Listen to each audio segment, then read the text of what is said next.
പിശുക്കൊരു മോശം കാര്യമാണോ എന്ന് ചോദിച്ചു കഴിഞ്ഞാൽ ഞാനും പലരെയും പിശുക്കരെന്നൊക്കെ വിളിച്ച് പണ്ട് കളിയാക്കിയിട്ടുണ്ട്.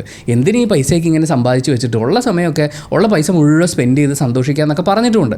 പക്ഷേ നമുക്കും നമ്മളെ ഡിപ്പെൻഡ് ചെയ്ത് നിൽക്കുന്ന ആളുകൾക്കും നാളെ ഒരു ഫ്യൂച്ചർ ഉണ്ടെന്ന് കരുതി ഇന്ന് നമ്മൾ അധ്വാനിച്ചുണ്ടാക്കുന്ന പണത്തിനെ കൃത്യമായി പ്ലാൻ ചെയ്ത് വിനിയോഗിക്കുക എന്ന് പറയുന്നത്, ചില കാര്യങ്ങളിൽ വിനിയോഗിക്കേണ്ട എന്ന് തീരുമാനമെടുക്കുക, ചില കാര്യങ്ങളിൽ അത് ലിമിറ്റ് ചെയ്യുക എന്ന് പറയുന്നത് ബുദ്ധിപരമായ തീരുമാനമെടുക്കലാണ്. ആ തീരുമാനമെടുക്കുന്ന പലരെയും നമ്മൾ പിശുക്കന്മാരെന്നും പിശുക്കികളെന്നും വിളിച്ച് കളിയാക്കിയിട്ടുണ്ടാവും. എൻ്റെ ഒരു അഭിപ്രായത്തിൽ അടിസ്ഥാന ആവശ്യങ്ങൾക്ക് മുട്ടുവരാത്ത രീതിയിലുള്ള സമ്പത്തിൻ്റെ വിനിയോഗം എന്ന് പറയുന്നത് നല്ല കാര്യമാണ്. കാരണം അടിസ്ഥാനപരമായിട്ട് നിങ്ങളുടെ പണമാണ്.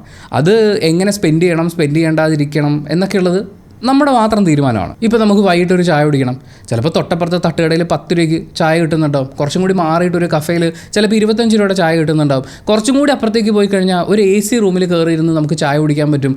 ചായക്ക് കുറച്ചും കൂടി കോസ്റ്റ് വരുമായിരിക്കും. നിങ്ങൾ ഏത് ചായ കുടിക്കണമെന്നുള്ളത് നിങ്ങളാണ് തീരുമാനിക്കുന്നത്. എല്ലായിടത്തും കിട്ടുന്നത് ചായയല്ലേ എന്ന് നമുക്ക് വിചാരിക്കുകയും ചെയ്യാം.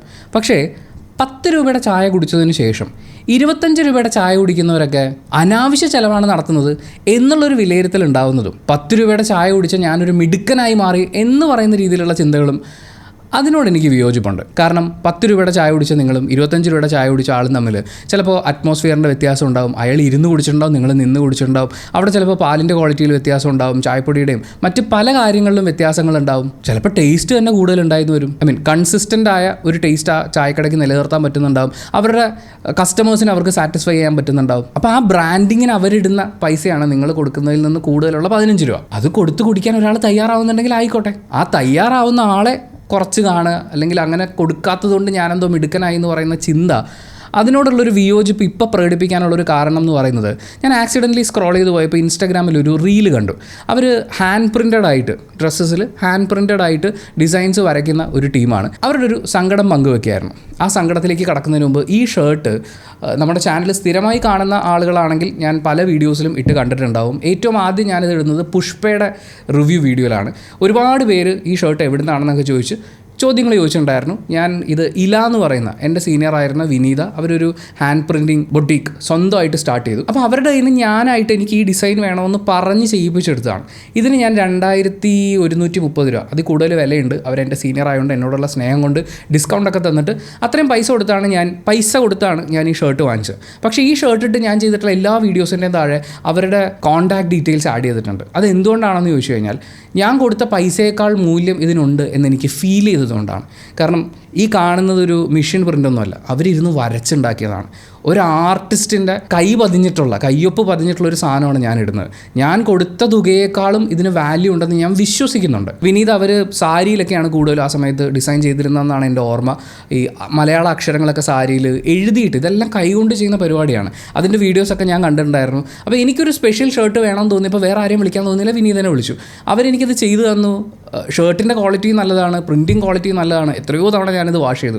ബാക്കി ഒരു പരിഗണനകളും കൊടുക്കാതെ വാഷ് ചെയ്തിട്ട് ഇന്നും ഈ ഷർട്ട് ഇതുപോലെ നിൽപ്പുണ്ട്. ഇപ്പോഴും ഞാൻ അവരുടെ ക്രെഡിറ്റ് വെക്കുന്നതിൻ്റെ കാരണം അവർക്ക് ഇനിയും ഓർഡേഴ്സ് കിട്ടണം. അവരിലെ ആ ഒരു ആർട്ടിസ്റ്റ് ഉണ്ടല്ലോ, അത് സെലിബ്രേറ്റ് ചെയ്യപ്പെടണം എന്നുള്ള ആഗ്രഹം കൊണ്ടാണ്. സോ വിനീതയ്ക്ക് ഞാൻ ഈ വീഡിയോയിലും ഒരു താങ്ക്സ് പറയുകയാണ്, ഇത്രയും നന്നായിട്ട് ഈ വർക്ക് ചെയ്ത് തന്നതിന്.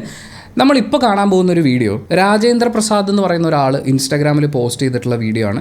ഇത് ഞാൻ ശ്രദ്ധിക്കാനുള്ളൊരു കാരണം എന്ന് പറയുന്നത്, ബിഗ് ബോസിലൂടെയൊക്കെ പ്രശസ്തനായിട്ടുള്ള സിജോ ടോക്സ് എന്ന് പറയുന്ന ഒരു ചാനലിലെ സിജോ, അദ്ദേഹത്തിൻ്റെ ഒരു വീഡിയോയുടെ കഷ്ണം കൂടി അവരതിൻ്റെ ആ റീൽ ആഡ് ചെയ്തിട്ടുണ്ടായിരുന്നു. നമുക്ക് ആദ്യം ഈ റീൽ കാണാം, എന്നിട്ട് ബാക്കി സംസാരിക്കാം. നിസ്സാരവൽക്കരിച്ച് കാണിക്കുക, അല്ലെങ്കിൽ എക്സാജറേറ്റ് ചെയ്ത് പറയുക, ഇങ്ങനെ ചെയ്യുന്ന കാര്യം കൊണ്ട് സൊസൈറ്റിയിൽ എന്താണ് ആ ആർട്ടിസ്റ്റിന്റെ വർക്ക്, അതിനെയും അദ്ദേഹം താത്തി കാണിക്കുകയാണ്. നമ്മളുടെ പ്രോഡക്റ്റിനോട് നമ്മൾ കാണിക്കുന്ന കമ്മിറ്റ്മെന്റിന്റെ താത്തി കാണിക്കുകയാണ്. ഇതിലെ ഈ ശംഖുപുഷ്പത്തിന്റെ മോട്ടീഫുകൾ ഹാൻഡ് പെയിന്റഡ് ആണ്. ഒരു ആർട്ടിസ്റ്റ് ഹാൻഡ് പെയിന്റ് ചെയ്തതാണ്. നിങ്ങൾക്കത് കാണുമ്പോൾ തന്നെ അറിയാൻ പറ്റും ഇത് എന്തുമാത്രം ഇൻട്രിക്കേറ്റ് ആയിട്ടുള്ള വർക്കാണ്. ഇതിൽ എന്തുമാത്രം ടൈം അദ്ദേഹം ഡെഡിക്കേറ്റ് ചെയ്തിട്ടുണ്ടാവും, സമയം എടുത്തിട്ടുണ്ടാവും.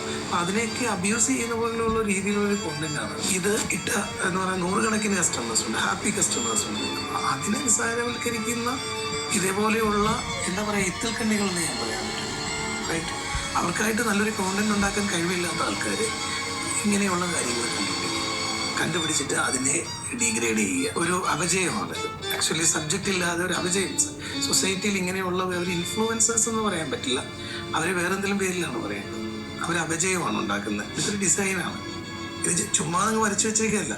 ഇത് ആദ്യം ഫസ്റ്റ് ഒരു ആർട്ടിസ്റ്റ് ഇത് എവിടെ ഇതിനകത്ത് എവിടെ ഇത് പ്ലേസ് ചെയ്യണം, അല്ലെങ്കിൽ എങ്ങനെയായിരിക്കണം, അതിൻ്റെ വലിപ്പം എങ്ങനെയായിരിക്കണം, ഇതിൻ്റെ ഡിസൈൻ ആസ്പെക്ട് എന്താണ്, കളർ കോമ്പിനേഷൻ എന്താണ്, ഇതെല്ലാം നോക്കിയിട്ട് ഇത് വളരെയധികം ചിലപ്പോൾ ദിവസങ്ങളോളം എടുത്തിട്ടാണ് ഇതിൻ്റെ ഡിസൈൻ ഡെവലപ്മെൻറ്റ് ചെയ്തു വരുന്നത്. അതിനെല്ലാം ഒന്ന് ഡിഗ്രേഡ് ചെയ്ത് വെറും ഒരു എന്തോ ഒരു നിസ്സാര കാര്യമായിട്ട് ഇത് കാണിച്ചു. ആകെ അദ്ദേഹം അതിനകത്ത് പറഞ്ഞിട്ടുള്ളൊരു കാര്യം ഭയങ്കര നന്നായിട്ട് കഷ്ടപ്പെട്ടു എന്ന് പറയുന്നത്.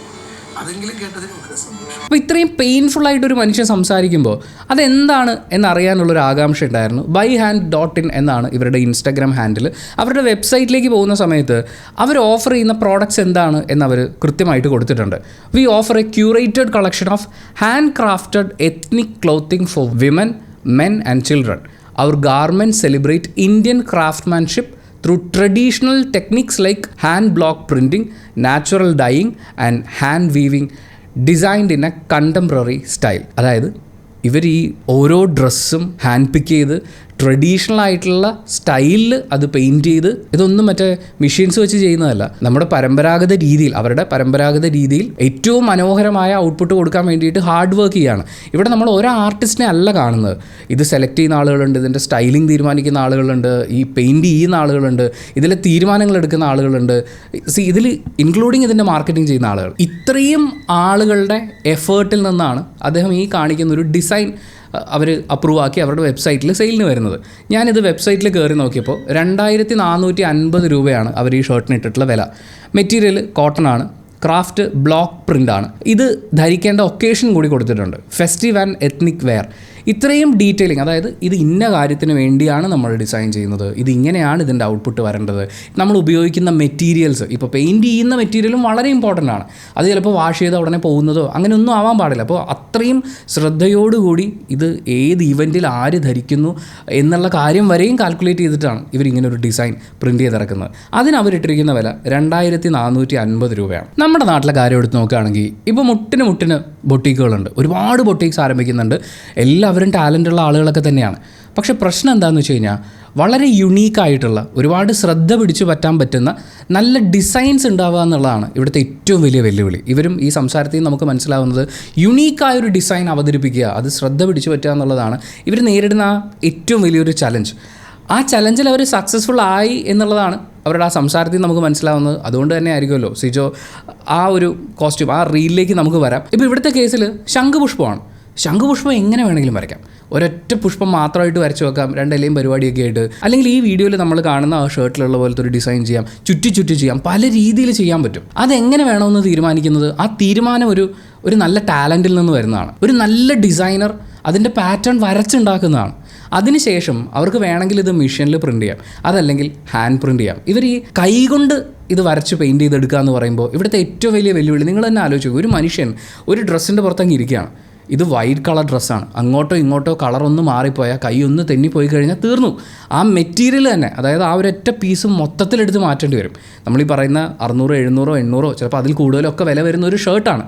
ആ ഷർട്ട് മാറ്റിയല്ലാതെ വേറെ ഓപ്ഷനില്ല, ഡിസൈൻ തെറ്റിപ്പോയി, കളർ മാറിപ്പോയി. അപ്പോൾ ഒരാൾ അത്രയും ഫോക്കസ്ഡ് ആയിട്ട് മെനക്കെട്ടിരുന്ന് ചെയ്തിട്ടാണ് അങ്ങനെ ഒരു ഔട്ട്പുട്ട് വരുന്നത്. അവിടെ ടൈമുണ്ട്, എഫേർട്ടുണ്ട്, ടാലൻ്റ് ഉണ്ട്. അതും എത്രയോ വർഷങ്ങൾ കൊണ്ട് അയാൾ ആർജിച്ചെടുത്ത ആ എക്സ്പീരിയൻസിലാണ് അയാൾ ഇത് ഏറ്റവും മനോഹരമായിട്ട് തെറ്റുവരുത്താതെ ചെയ്യുന്നത്. അത്രയും ഒരു മനുഷ്യൻ്റെ എഫേർട്ട് വരുന്നതുകൊണ്ടാണ് നമുക്ക് വേണമെങ്കിൽ മെഷീൻ പ്രിൻറ്റഡ് ആയിട്ടുള്ള ഡ്രസ്സസ് കിട്ടും, പക്ഷേ ഹാൻഡ് പ്രിൻറ്റഡ് ആയിട്ട് അല്ലെങ്കിൽ ഹാൻഡ് പെയിൻറ്റഡ് ആയിട്ടുള്ള ഡ്രസ്സിന് വില കൂടുന്നത് ഒരാളുടെ ഇത്രയും വലിയൊരു എഫേർട്ട് അതിൻ്റെ പിന്നിലുള്ളത് കൊണ്ടാണ്. ഏത് വാങ്ങണമെന്നുള്ളത് നമുക്ക് ചൂസ് ചെയ്യാൻ പറ്റും, പക്ഷേ ഹാൻഡ് പെയിൻറ്റഡ് ആയിട്ടുള്ളൊരു ഡ്രസ്സ് വാങ്ങുമ്പോൾ ഇത്രയും എഫേർട്ട് ഉള്ളതുകൊണ്ട് തന്നെ അതിന് നമ്മൾ കൊടുക്കേണ്ടി വരുന്നൊരു എക്സ്ട്രാ പ്രൈസ് ഉണ്ട്. അതുപോലെ മെറ്റീരിയൽസ് നിങ്ങൾ നോക്കൂ, ഷർട്ടിൻ്റെ മെറ്റീരിയൽ ഉണ്ട്, ഇത് പെയിൻറ്റ് ചെയ്യാൻ വേണ്ടി ഉപയോഗിക്കുന്ന മെറ്റീരിയൽ ഉണ്ട്, ഇതെല്ലാം ഏറ്റവും നല്ല ക്വാളിറ്റിയിലാണ് എന്നുള്ളത് ഉറപ്പ് വരുത്തണം. ഇത്രയൊക്കെ പരിപാടി കഴിഞ്ഞിട്ടാണ് നമ്മളൊരു ബൊട്ടീക്കിൽ ഏറ്റവും മനോഹരമായിട്ടുള്ള ഡിസൈനിൽ ഒരു ഷർട്ട് കാണുന്നത്.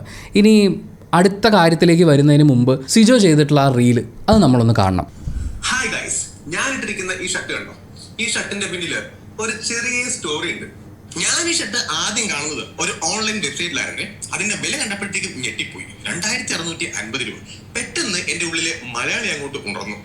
600 രൂപ കൊടുത്ത് ഒരു ഷോപ്പിൽ പോയിട്ട് ആ ഷർട്ട് അങ്ങോട്ട് ഞാൻ വാങ്ങിയ സമയത്ത് ഇതൊരു പ്ലെയിൻ ഷർട്ടായിരുന്നു. നമ്മുടെ പൈങ്കിളിയാണ് ഇതിനകത്ത് ഡിസൈൻ ചെയ്ത് തന്നത്. പൈങ്കിളി ഇപ്പൊ ഒരു കുഞ്ഞു വാവയ്ക്ക് വേണ്ടിയിട്ട് വെയിറ്റിംഗ് ആണ് കേട്ടോ. പൈങ്കിളി ഞാൻ എന്താണോ മനസ്സിൽ കണ്ടത് അതിനേക്കാൾ സൂപ്പർബായിട്ട് ഈ ഷർട്ടില് പെയിന്റ് ചെയ്ത് തന്നു. അവള് ഒരുപാട് അതിന് വേണ്ടിയിട്ട് കഷ്ടപ്പെടുകയും ചെയ്തു. ആ കഷ്ടപ്പാടാണ് നിങ്ങൾ ഇപ്പോൾ കണ്ടുകൊണ്ടിരിക്കുന്നത്. ആൻഡ് ദി ഫൈനൽ റിസൾട്ട് കണ്ടല്ലോ. എന്താണോ നമ്മൾ ആ വെബ്സൈറ്റിൽ കണ്ട ഷർട്ട് അതിനേക്കാൾ സൂപ്പർബായിട്ട് അവൾ എനിക്ക് ഡിസൈൻ ചെയ്ത് തരികയും ചെയ്തു.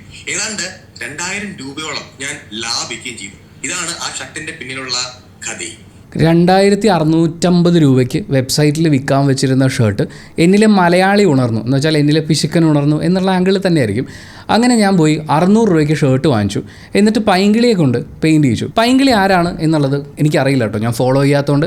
എന്തായാലും പൈങ്കിളി ഒരുപാട് കഷ്ടപ്പെട്ടിട്ടാണ് അത് ചെയ്തത് എന്നുള്ളത് വീഡിയോ അടക്കം നമുക്ക് കാണിച്ചു തരുന്നുണ്ട്. അവരാദ്യം ആ പ്രിൻ്റ് എന്താണെന്നുള്ളത് മനസ്സിലാക്കി അത് ആ ഷർട്ടിലേക്ക് ആദ്യം വരച്ചു. അത് കഴിഞ്ഞ് എത്രയോ സമയം എടുത്തിട്ടായിരിക്കും അവർ ആ കളേഴ്സ് എല്ലാം കൃത്യമായിട്ട് ചെയ്തിട്ടുണ്ടാവുക.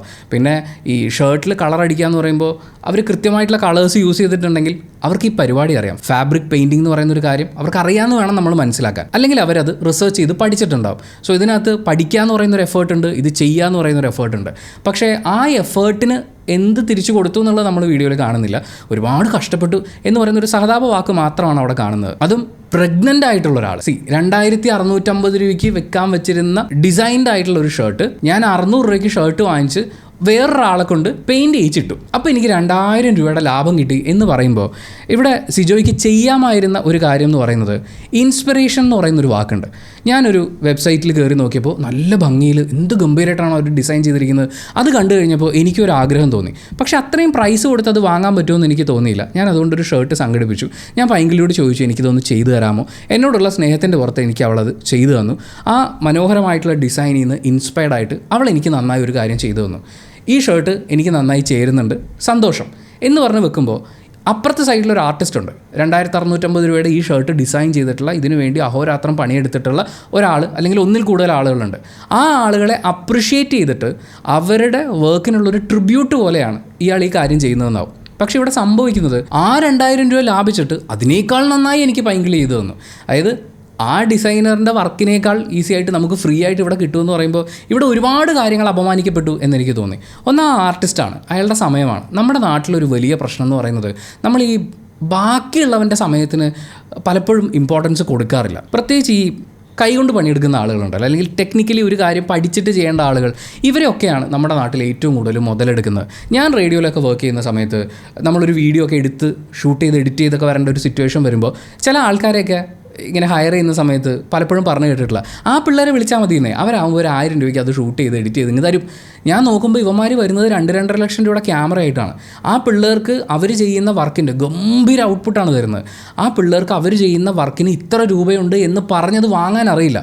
ചില എഡിറ്റർമാരൊക്കെ ഇടയ്ക്കിടയ്ക്ക് ഇൻസ്റ്റാഗ്രാമിൽ പോസ്റ്റ് ഇടുന്ന കണ്ടിട്ടുണ്ട്. ഞാൻ അഹോരാത്രം പണിയെടുത്തൊക്കെ എഡിറ്റ് ചെയ്ത് കൊടുക്കും, പക്ഷേ ചോദിക്കുന്ന പൈസ കിട്ടുകയുമില്ല, ഇനി തരാമെന്ന് പറഞ്ഞ പൈസ കടമായിട്ട് തരികയും ചെയ്യും. നമ്മളെയൊക്കെ വില കുറച്ച് കാണും, കാരണം പൈസ കുറച്ച് ഇത് ചെയ്യാൻ പുറത്ത് വേറെ ആൾക്കാരുണ്ട് എന്ന് പറയുന്നതാണ്. അപ്പോൾ ഇവരുടെ എക്സ്പീരിയൻസിനെ, അവരുടെ എക്സ്പെർട്ടൈസിനെയൊക്കെ വില കുറച്ച് കാണുന്നൊരു രീതിയുണ്ട്. അതേ കാര്യം തന്നെയാണ് ഇവിടെ സംഭവിക്കുന്നത്. ഒരാളുടെ ഇത്രയും വർഷത്തെ എക്സ്പീരിയൻസ് ചെയ്യുന്നത് ഇത് ഏറ്റവും ഗംഭീരമായിട്ട് ചെയ്യാൻ പറ്റുമോ എന്നുള്ളതുകൊണ്ട് അയാളത് ചെയ്തു. അതിനെ നിങ്ങൾക്ക് ഇഷ്ടപ്പെട്ടു, ഇറ്റ്സ് ഗുഡ്, അവിടം വരെ ഓക്കെയാണ്. പക്ഷേ പൈസ ഒന്നും കൊടുക്കാതെ എനിക്കിത് ചെയ്തു തരാൻ ഇവിടെ ഒരാളുണ്ട്, അതിനേക്കാൾ നന്നായി ചെയ്തു തരാൻ ഒരാളുണ്ടെന്ന് പറയുമ്പോൾ അതിന് അത്രയും വാല്യൂ ഇല്ല എന്ന് പറഞ്ഞു വെക്കുന്ന പോലെ ആയിപ്പോയി. ഇതിൽ 2000 രൂപയോളം ലാഭിച്ചു എന്ന് സിജോ പറയുമ്പോൾ നമുക്ക് ആ ലാഭം വന്ന വഴികളൊക്കെ ഒന്ന് നോക്കിയാലോ. ഇവിടെ ഡിസൈൻ ഏത് വേണം എന്ന് തീരുമാനിക്കാൻ ഒരു ഡിസൈനറെ കണ്ടെത്തുക എന്നുള്ളതോ ഡിസൈൻ കണ്ടുപിടിക്കാൻ വേണ്ടിയിട്ടുള്ള ചിലവോ ഇതൊന്നും സിജോയ്ക്ക് ഉണ്ടായിട്ടില്ല. കാരണം ഇൻസ്പയർഡ് ആയിട്ട് വർക്ക് ചെയ്യാൻ വേണ്ടി ഓൾറെഡി സക്സസ്ഫുള്ളായി ചെയ്തു വെച്ചിരുന്ന ഒരു ഉദാഹരണം അവരുടെ മുന്നിലുണ്ടായിരുന്നു. അത് കോപ്പി ചെയ്യുക എന്നുള്ളത് മാത്രമാണ് ഡിസൈനറെ ലാഭിച്ച്. 2, ഉപയോഗിച്ചിട്ടുള്ള മെറ്റീരിയൽ, ആ ഡ്രസ്സ്, ഷർട്ട് ഉണ്ടല്ലോ, അത് ഇദ്ദേഹം ഈ ഉയർത്തി കാണിക്കുന്ന മെറ്റീരിയലും അതുപോലെ തന്നെ സിജോ ധരിച്ചിട്ടുള്ള മെറ്റീരിയൽ നമുക്ക് വിഷ്വലി കാണുമ്പോൾ തന്നെ ഒരു ഡിഫറൻസ് ഫീൽ ചെയ്യുന്നുണ്ട്. പിന്നെ ഏറ്റവും പ്രധാനം ആ ആർട്ടിസ്റ്റിൻ്റെ പണി.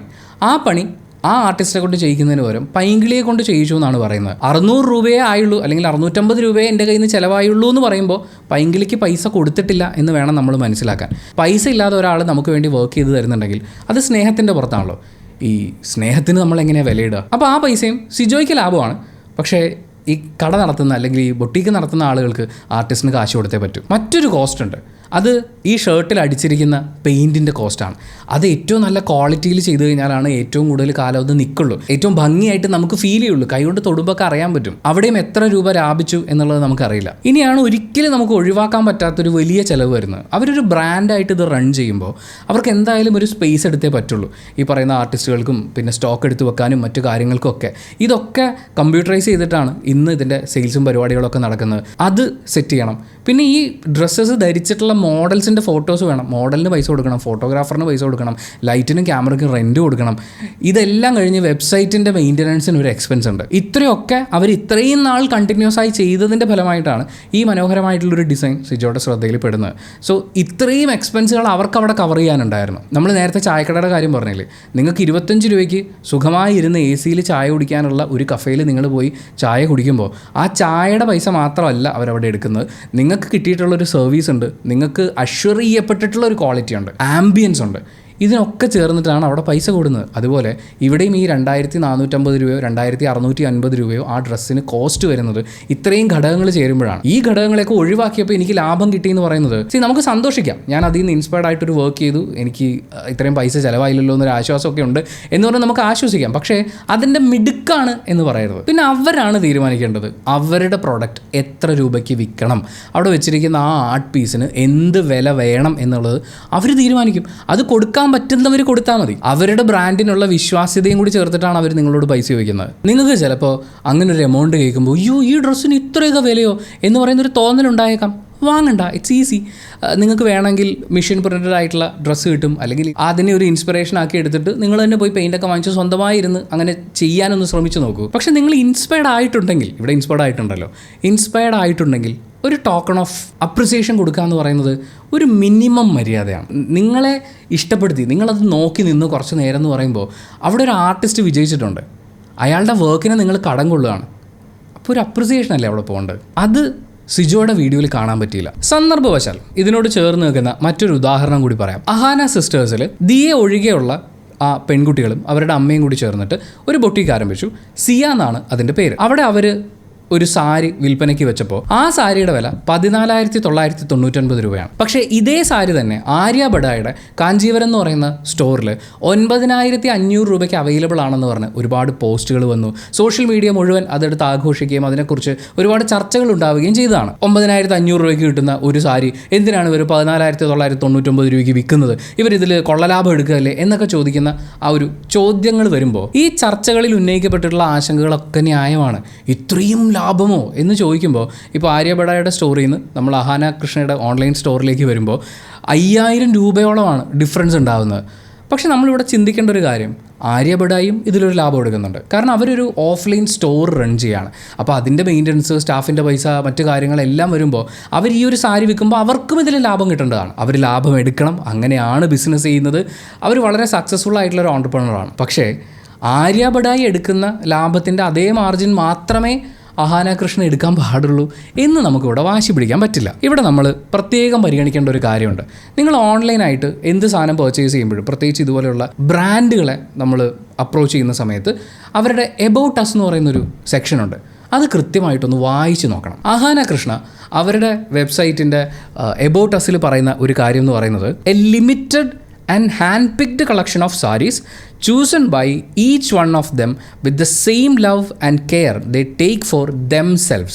അതായത് അവർക്ക് വേണ്ടി സെലക്ട് ചെയ്യുന്ന അതേ എഫേർട്ട് ഇട്ടിട്ടാണ്.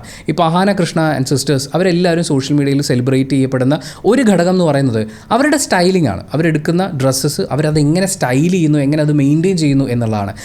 അങ്ങനെ വരുമ്പോൾ അവർക്ക് വേണ്ടി ഇടുന്നൊരു എഫേർട്ട് ഉണ്ട്. അവരെ നമ്മൾ സോഷ്യൽ മീഡിയയിൽ കാണുമ്പോൾ അവർ ഇങ്ങനെ കാണുന്നുണ്ടെങ്കിൽ അവർ അത്ര എഫേർട്ട് ഇട്ടാണ് ഓരോ ഡ്രസ്സും അപ്പാരൽസും എല്ലാം സെലക്ട് ചെയ്തിരിക്കുന്നത്. അതേ എഫേർട്ട് ഇട്ടുകൊണ്ട് അവർ സെലക്ട് ചെയ്യുന്നതാണ് അവരുടെ ഓൺലൈൻ സ്റ്റോറിൽ വരുന്നത്. അങ്ങനെയാണ് അവർ പറയുന്നത്.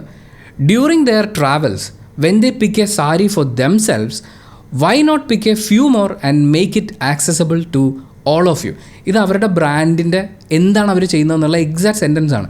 അവർ യാത്രകൾ പോകുന്ന സമയത്ത് അവർക്ക് വേണ്ടി ഡ്രസ്സ് എടുക്കുമ്പോൾ എന്തുകൊണ്ട് അതേ എഫേർട്ട് ഇട്ടുകൊണ്ട് നിങ്ങൾക്ക് വേണ്ടിയും ഡ്രസ്സ് സെലക്ട് ചെയ്തുകൂടാ. This is precisely the thought that gave life to Siya by ആഹാ ധൻഷിക എന്നാണ് അവർ എഴുതിയിരിക്കുന്നത്. ഇത് നമുക്ക് വിശ്വസിക്കാം എന്ന് തന്നെയാണ് ഞാൻ വിചാരിക്കുന്നത്. കാരണം ഇവരുടെ ഈ ഓൺലൈൻ സൈറ്റിൽ ഒരു ഡ്രസ്സ് വന്നു കഴിഞ്ഞാൽ അത് പെട്ടെന്ന് ഔട്ട് ഓഫ് സ്റ്റോക്ക് ആവും. അതായത് ഹാൻഡ് പിക്ഡ് ആൻഡ് ലിമിറ്റഡ് എന്നവരൊരു വാക്ക് ഉപയോഗിച്ചിട്ടുണ്ട്. അപ്പോൾ കുറച്ച് ഡ്രസ്സസേ എടുക്കുന്നുള്ളൂ. അവർക്ക് എടുക്കുമ്പോൾ ബാക്കിയുള്ളവർക്കും കൂടി എന്നുള്ള രീതിയിൽ അവർ ഡ്രസ്സ് എടുക്കുന്നുണ്ട്, ഈ എഫേർട്ട് ഇടുന്നുണ്ട്, കുറച്ചേ എടുക്കുന്നുള്ളൂ. ഹാൻഡ് പിക്ഡ് ആയിട്ടാണ് എടുക്കുന്നത്, കൃത്യമായി സെലക്ട് ചെയ്തിട്ടാണ് എടുക്കുന്നത്. ഇവിടെ എന്തിനാണ് നമ്മൾ അഹാന സിസ്റ്റേഴ്സിന് അവരുടെ ഈ ബൊട്ടീക്കിന് ഇത്രയും പൈസ കൂടുതൽ കൊടുക്കേണ്ടി വരുന്നത്? നമുക്ക് രഞ്ജിനി ഹരിദാസിൻ്റെ ഒരു ഉദാഹരണം എടുക്കാം. അവരൊരു ഇൻ്റർവ്യൂവിൽ പറഞ്ഞിട്ടുള്ളതാണ്, അവർ തിളങ്ങി നിന്ന സമയത്ത്, ഇന്നും കേരളത്തിലെ ടോപ്പ് ആങ്കേഴ്സിൻ്റെ ലിസ്റ്റ് എടുത്തു കഴിഞ്ഞാൽ രഞ്ജിനി ഹരിദാസ് ഏറ്റവും ടോപ്പ് പൊസിഷനിൽ തന്നെയാണ്. പക്ഷേ അവർ കത്തി ജ്വലിച്ച് നിന്നൊരു സമയമുണ്ട്. ആ സമയത്ത് അവരെ ഒരു ടീം സിനിമയിലേക്ക് അഭിനയിക്കാൻ വേണ്ടിയിട്ട് ക്ഷണിച്ചു. അപ്പോൾ എത്ര രൂപയാണ് നിങ്ങൾക്ക് പ്രതിഫലമായിട്ട് വേണ്ടതെന്ന് ചോദിച്ചു. രഞ്ജിനി ഹരിദാസ് ഒരു തുക പറഞ്ഞു. ആ തുക കേട്ട് ഇവരെ സിനിമയിലേക്ക് വിളിച്ച ആൾക്കാർ ഞെട്ടിപ്പോയി. അതിൻ്റെ കാരണം എന്ന് പറയുന്നത്, രഞ്ജിനി ഹരിദാസ് ആങ്കർ ചെയ്യുമ്പോൾ അവർ പെർ ഡേക്ക് ആയിരിക്കുമല്ലോ പേയ്മെൻറ്റ് വാങ്ങിക്കുന്നുണ്ടാവുക. അതൊരു നല്ല പേയ്മെൻറ്റാണ്. കാരണം അവരാണ് ആങ്കർ എന്ന് പറഞ്ഞാൽ രഞ്ജിനി ഹരിദാസ് എന്ന് നമ്മൾ ചിന്തിക്കുന്നൊരു സമയമാണ്. അപ്പോൾ അത്രയും പേയ്മെൻറ്റ് അവർ പെർ ഡേ വാങ്ങിക്കുന്നുണ്ട്. ഒരു 30 ദിവസം ഡേറ്റ് വേണമെന്ന് പറയുമ്പോൾ അവരെ സംബന്ധിച്ച് അവരുടെ സമയത്തിന്, ഒരു ദിവസത്തെ സമയത്തിന് അവരിട്ടിരിക്കുന്ന വില അതാണ്. അത് ഇൻറ്റു 30 അവർ ചോദിക്കും. ഒരു 2 ലക്ഷം രൂപയാണ് അവരൊരു ഇവൻറ്റിന് വേണ്ടിയിട്ട് വാങ്ങുന്നതെന്ന് വിചാരിക്കും. ഇത് അവരെ വിളിച്ച ആ കാലഘട്ടത്തിലേക്കും കൂടി പോയിട്ടൊന്ന് ആലോചിക്കണം. ഒരു ദിവസം 2 ലക്ഷം രൂപ, 30 ദിവസം ഷൂട്ടിന് ആവശ്യമുണ്ടെന്ന് പറയുമ്പോൾ 30 × 2 എത്ര ലക്ഷം രൂപയായി? സ്വാഭാവികമായും ആ സമയത്ത് ഒരു സിനിമയുടെ ബഡ്ജറ്റ് വെച്ച് നോക്കുമ്പോൾ ഇതൊരു വലിയ തുകയാണ്. പക്ഷേ രഞ്ജിനി ഹരിദാസ് ആ തുക ചോദിക്കുന്നതിൽ ഒരു തെറ്റുമില്ലെന്നേ ഞാൻ പറയുള്ളൂ. ഓരോ ആൾക്കാരും അവരുടെ എഫേർട്ടിന്, അവരുടെ ടൈമിന്, അവരുടെ എക്സ്പീരിയൻസിന്, എക്സ്പെർട്ടൈസിന് ഒരു പ്രൈസ് ടാഗ് ഇട്ടിട്ടുണ്ട്. ആ തുക നമുക്ക് വേണം. ഇപ്പോൾ എന്നെ ഒരു ഇനോഗ്രേഷന് വിളിച്ചു കഴിഞ്ഞാൽ ഞാൻ ആലോചിക്കുന്നത് എനിക്ക് ഏറ്റവും കുറഞ്ഞത് ഒരു 25,000 രൂപയെങ്കിലും വേണം എന്നുള്ളതാണ്. അതിൻ്റെ കാരണം, ഞാനൊരു ഇനോഗ്രേഷന് പോകാമെന്ന് പറഞ്ഞു കഴിഞ്ഞാൽ അതിന് വേണ്ടിയിട്ട് നമ്മൾ ഡ്രസ്സ് എടുക്കണം, നമ്മൾ റെഡി ആവണം, അന്നത്തെ ദിവസം വേറെ പരിപാടികളൊന്നും പിടിക്കാൻ പറ്റില്ല, പ്രിപ്പയർഡ് ആവണം, അവിടെ ചെല്ലണം. ചിലപ്പോൾ നമ്മൾ കുറേ പോസ്റ്റായി വരും, പ്രസംഗമോ പരിപാടിയൊക്കെ ഉണ്ടാവും. തിരിച്ചു വരുമ്പോൾ നമ്മൾ ടയേർഡായിട്ടുണ്ടാവും. ആ ഒരു ദിവസം ഞാൻ വീഡിയോ ചെയ്യാൻ വേണ്ടി മാറ്റി വെക്കുകയാണെങ്കിൽ 2-3 വീഡിയോസ് എനിക്ക് ഒരു ദിവസം ചെയ്തു തീർക്കാൻ പറ്റും.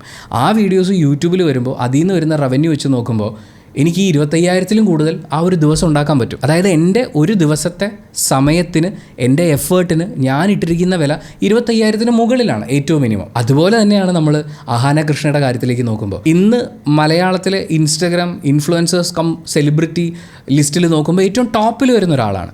അവരുടെ സമയം, അവരൊരു സ്റ്റോറി ഇടുന്നതിന്, ഒരു റീല് പോസ്റ്റ് ചെയ്യുന്നതിന്, കൊളാബ് ചെയ്യുന്നതിനൊക്കെ ചാർജ് ചെയ്യുന്നത് അത്രയും വലിയ തുകകളാണ്. അതായത് ഒരു ദിവസം പ്രോപ്പറായിട്ടുള്ള ഒരു കൊളാബറേഷൻ റീൽ ചെയ്തിട്ടാൽ തന്നെ, അത് അവർ വളരെ പ്രൊഫഷണലായിട്ടാണ് ചെയ്യുന്നത്, അത് ചെയ്തിട്ടാൽ അവർക്ക് കിട്ടുന്നൊരു വരുമാനമുണ്ട്. ആ സമയത്തിനെയാണ് ഈ ഡ്രസ്സസിനെ ഹാൻഡ് പിക്ക് ചെയ്തെടുക്കാൻ വേണ്ടിയിട്ട് അവർ മുടക്കുന്നത്. ആ ഡ്രസ്സസ് എടുത്ത് അതിൻ്റെ ഫോട്ടോഷൂട്ടുകൾ കണ്ടക്ട് ചെയ്ത് റീൽസ് ഉണ്ടാക്കി സോഷ്യൽ മീഡിയയിൽ അത് പ്രൊമോട്ട് ചെയ്ത് അവർ ഇത്രയും എഫേർട്ട് ഇടുന്നുണ്ട്. ഒരു ഡ്രസ്സിനെ, അതിൻ്റെ ടോട്ടൽ സ്റ്റൈലിങ്ങിനെ ആളുകളിലേക്ക് എത്തിക്കാൻ വേണ്ടിയിട്ട് അവരുടെ സമയവും എഫേർട്ടും അവരിടുന്നുണ്ട്. ആ സമയത്തിനും എഫേർട്ടിനും അവരിടുന്ന വിലയാണ് അവരൊരു സാരിയോ മറ്റോ വിൽക്കുമ്പോൾ അതിൽ നിന്ന് എടുക്കുന്ന ലാഭം. ഇവരുടെ ഈ സ്റ്റോർ തുടങ്ങി ഇതിലെ പ്രോഡക്ട്സിൻ്റെ വിലയൊക്കെ വന്നു കഴിഞ്ഞപ്പോൾ ഇവർ ഏറ്റവും കൂടുതൽ വിമർശനങ്ങൾ ഏറ്റുവാങ്ങേണ്ടി വന്നത് സാധാരണക്കാരാണല്ലോ ഇവരെ വളർത്തി വലുതാക്കി ഈ നിലയിൽ എത്തിച്ച്. എന്നിട്ട് സാധാരണക്കാർക്ക് വാങ്ങാൻ പറ്റുന്ന വിലയിലുള്ള സാധനങ്ങളൊന്നും ഇവരുടെ വെബ്സൈറ്റിലില്ല. ഇവർ സാധാരണക്കാർക്ക് വേണ്ടി എന്തുകൊണ്ട് പ്രൈസ് സെറ്റ് ചെയ്യുന്നില്ല എന്നൊക്കെയുള്ള ഒരുപാട് ചോദ്യങ്ങൾ വന്നിട്ടുണ്ടായിരുന്നു. അതിൽ ആദ്യത്തെ ഉത്തരം, നിങ്ങളവരെ വളർത്തി, അവർ വളർന്ന് വലുതായി, ഇപ്പോൾ അവർ ഈ കോസ്റ്റിലെ വിൽക്കാൻ ഉദ്ദേശിക്കുന്നുള്ളൂ. ഒരു പക്ഷേ അഹാനയേക്കാൾ സ്റ്റാർഡമുള്ള ഒരാൾ ഇതുപോലൊരു ഓൺലൈൻ ബൊട്ടീക്ക് സ്റ്റാർട്ട് ചെയ്യുന്ന സമയത്ത് അവർ ഇതേ പ്രോഡക്റ്റ് ചിലപ്പോൾ കുറച്ചും കൂടി വില കൂട്ടി വിറ്റേക്കാം, ചിലപ്പോൾ ഇതിലും വില കുറച്ച് വിറ്റേക്കാം. അതൊക്കെ അവരുടെ ചോയ്സാണ്. അവരുടെ സമയത്തിനും എഫേർട്ടിനും ഒക്കെ ഇടുന്നൊരു വിലയാണ്. ഇപ്പോൾ ആര്യ ബഡായി ഇത് 9,500 രൂപയ്ക്ക് വിൽക്കുമ്പോൾ അവരാണ് തീരുമാനിച്ചത് എനിക്ക് ഇത്ര ലാഭമാണ് ഇതിൽ നിന്ന് വേണ്ടത്, ഞാനിങ്ങനെ ഒരു ബിസിനസ് റൺ ചെയ്യുമ്പോൾ ഈ ഒരു പീസ് വിൽക്കുമ്പോൾ എനിക്ക് ഇത്രയും ലാഭം കിട്ടിയാൽ മതി. എൻ്റെ ടാർഗറ്റഡ് കസ്റ്റമേഴ്സ് ഇവരൊക്കെയാണ്, ഇവർക്ക് ഞാൻ ഈ പ്രൈസിലാണ് കൊടുക്കാൻ തീരുമാനിച്ചിരിക്കുന്നത് എന്നുള്ള ആ ടാർഗറ്റഡ് ഓഡിയൻസിനെയും അവർക്ക് ഏത് വിലയ്ക്ക് കൊടുക്കണമെന്നൊക്കെ തീരുമാനിച്ചിരിക്കുന്നത് ആര്യ ബഡായിയാണ്. അൾട്ടിമേറ്റ്ലി അഹാന കൃഷ്ണയുടെ സാരിയും വിറ്റ് പോകുന്നുണ്ട്, ആര്യ ബഡായുടെ സാരി ഇവിടെ വിറ്റ് പോകുന്നുണ്ട്. നമ്മളിതിൽ മനസ്സിലാക്കേണ്ട ഒരു കാര്യം, നമ്മൾ എവിടെ നിന്നാണോ ഒരു പ്രൊഡക്റ്റ് പർച്ചേസ് ചെയ്യുന്നത് ആ ബ്രാൻഡ് ഉൾക്കൊള്ളുന്ന വാല്യൂസ് എന്തൊക്കെയാണ്, അവരെങ്ങനെയാണ് നമ്മളിലേക്ക് ഈ പ്രൊഡക്റ്റ് എത്തിച്ചു തരുന്നത്, ഈ പറയുന്ന കാര്യങ്ങളെല്ലാം പരിഗണിച്ചിട്ട് അതിന് ആ പ്രൈസ് കൊടുക്കാൻ റെഡിയാണെങ്കിൽ അത് കൊടുത്തത് വാങ്ങിക്കുക. അല്ലെങ്കിൽ നമ്മൾ വേറെ ഓപ്ഷൻ നോക്കുക എന്നുള്ളതല്ലേ. എനിക്കൊരു പെർട്ടിക്കുലർ സ്ഥലത്ത് വില കൂടുതലാണെന്ന് തോന്നുമ്പോൾ അത് പൂട്ടിക്കുക എന്ന് പറയുന്ന ഒരു ചിന്ത എന്നിൽ ഉണ്ടാവാൻ പാടില്ലല്ലോ. ഇത് പറയുമ്പോൾ അഭിപ്രായം പറയരുത്, വിയോജിപ്പ് രേഖപ്പെടുത്തരുത്, വിമർശിക്കരുത്, ഇതൊന്നുമല്ല ഉദ്ദേശിക്കുന്നത്. നമ്മളൊരു സാധനം പർച്ചേസ് ചെയ്യുന്ന സമയത്ത് ഇപ്പം ഞാനും കടയിൽ പോയിട്ട് ഒരു സാധനം വാങ്ങുമ്പോൾ അതിന് വില കൂടുതലാണെന്ന് എനിക്ക് തോന്നിയാൽ അയ്യോ ചേട്ടാ എന്നാൽ വേണ്ട എന്ന് പറഞ്ഞിട്ട് നമ്മൾ അവിടെ നിന്ന് ഇറങ്ങിയുള്ളൂ. അല്ലാതെ അവിടെ നിന്ന് താൻ എന്തിനാണോ ഇതിൻ്റെ ഇത്ര വില കൂട്ടിയിടുന്നത്, തനിക്ക് പാവത്തിങ്ങൊക്കെ ഒന്ന് ഇത് വിൽക്കണ്ടേ എന്നൊക്കെ ചോദിച്ച് അവിടെ ബഹളം വെച്ചുകൊണ്ടിരുന്നാൽ നമ്മളവിടെ അപമാനിക്കുന്നത് അയാളുടെ എഫേർട്ടിനെയാണ്. അയാൾ ആ ബിസിനസ്സിലിടുന്ന എഫേർട്ട് ഉണ്ട്, അയാൾ ഇൻവെസ്റ്റ് ചെയ്തിട്ടുള്ള പൈസയുണ്ട്, ആ പെർട്ടിക്കുലർ പ്രൊഡക്റ്റിന് പിന്നിൽ പ്രവർത്തിച്ചിട്ടുള്ള ആളുകളുണ്ട്. ഏത് സാധനമാണെങ്കിലും നമ്മൾ ഡ്രസ്സിൽ നിന്നാണ് തുടങ്ങിയത്, ഡ്രസ്സിലേക്ക് തന്നെ തിരിച്ചു വരാനാണെങ്കിൽ ആ ഒരു ഡ്രസ്സിനെ ആ മനോഹരമായിട്ടുള്ള ഡിസൈനിൽ നമ്മളിലേക്ക് എത്തിക്കാൻ വേണ്ടി അവരിട്ടിട്ടുള്ള ടൈമുണ്ട്, എഫേർട്ട് ഉണ്ട്. ഇത്രയും കാലം കൊണ്ട് ആർജിച്ചെടുത്ത അവർ ഇതിനു വേണ്ടി മുടക്കിയ അവരുടെ എക്സ്പീരിയൻസ് ഉണ്ട്. ഈ മെറ്റീരിയൽസ് ഒക്കെ കളക്ട് ചെയ്ത് ഇത് അറേഞ്ച് ചെയ്ത് ഇതിൻ്റെ ഒരു ഫൈനൽ ഔട്ട് നമ്മുടെ അടുത്തേക്ക് കൊണ്ടുവരാൻ വേണ്ടിയിട്ട് അവരിടുന്നൊരു എക്സ്പെൻസ് ഉണ്ട്. ഇതിനെല്ലാം ക്യാൻസൽ ചെയ്തിട്ട് ഞാനാണ് ഏറ്റവും മിടുക്കൻ എന്ന് പറഞ്ഞു വെക്കുന്ന ആ രീതിയോടുള്ള വിമർശനമാണ് നമ്മളിവിടെ രേഖപ്പെടുത്തിയത്. ക്രെഡിറ്റ് കൊടുക്കുന്നതും അപ്രിഷ്യേറ്റ് ചെയ്യുന്നതൊന്നും അത്ര വലിയ കുറവായിട്ട് നമ്മൾ കരുതേണ്ടതില്ല. അത് കൊടുക്കാതെ ഒരു വർക്ക് അടിച്ചു മാറ്റി എന്നുള്ളത് അതൊരു ക്രെഡിറ്റായി നമ്മൾ കൊണ്ടു നടക്കാനും പാടില്ല. സിജോ ഇതിപ്പോൾ ആ ഷർട്ട് ഡിസൈൻ ചെയ്തിട്ടുള്ള ആ ഓൺലൈൻ സ്റ്റോറിനെ അവരെ അവഹേളിക്കാൻ വേണ്ടി മനഃപൂർവ്വം ചെയ്തതാണെന്നല്ല നമ്മൾ പറയുന്നത്. പക്ഷേ ഇവിടെ ഒരു ഇഗ്നോറൻസ് ഉണ്ടായിട്ടുണ്ട്. ആ ഇഗ്നോറൻസ് ആ ആർട്ടിനെ, ഞാൻ ആ ഷർട്ടിനെ ഡിസൈനെ ഒക്കെ ഉൾപ്പെടുത്തി വിളിക്കുന്നത് ആർട്ട് എന്നാണ്, ആ ആർട്ടിനെ, ആർട്ടിസ്റ്റുകളെ വളരെയധികം വിഷമിപ്പിച്ചിട്ടുണ്ട്. അത് സംഭവിക്കാൻ പാടില്ലാത്തതായിരുന്നു. അത്രയുമാണ് ഈ വീഡിയോയിൽ പറയാനുള്ളത്. Thank you so much for watching this video. Video ഇഷ്ടപ്പെട്ടാൽ ലൈക്ക് ചെയ്യുക, കമൻറ്റ് ചെയ്യുക, ഷെയർ ചെയ്യുക, സബ്സ്ക്രൈബ് ചെയ്യുന്ന കാര്യവും ഹൈപ്പ് ചെയ്യുന്ന കാര്യമൊക്കെ പരിഗണിക്കുക.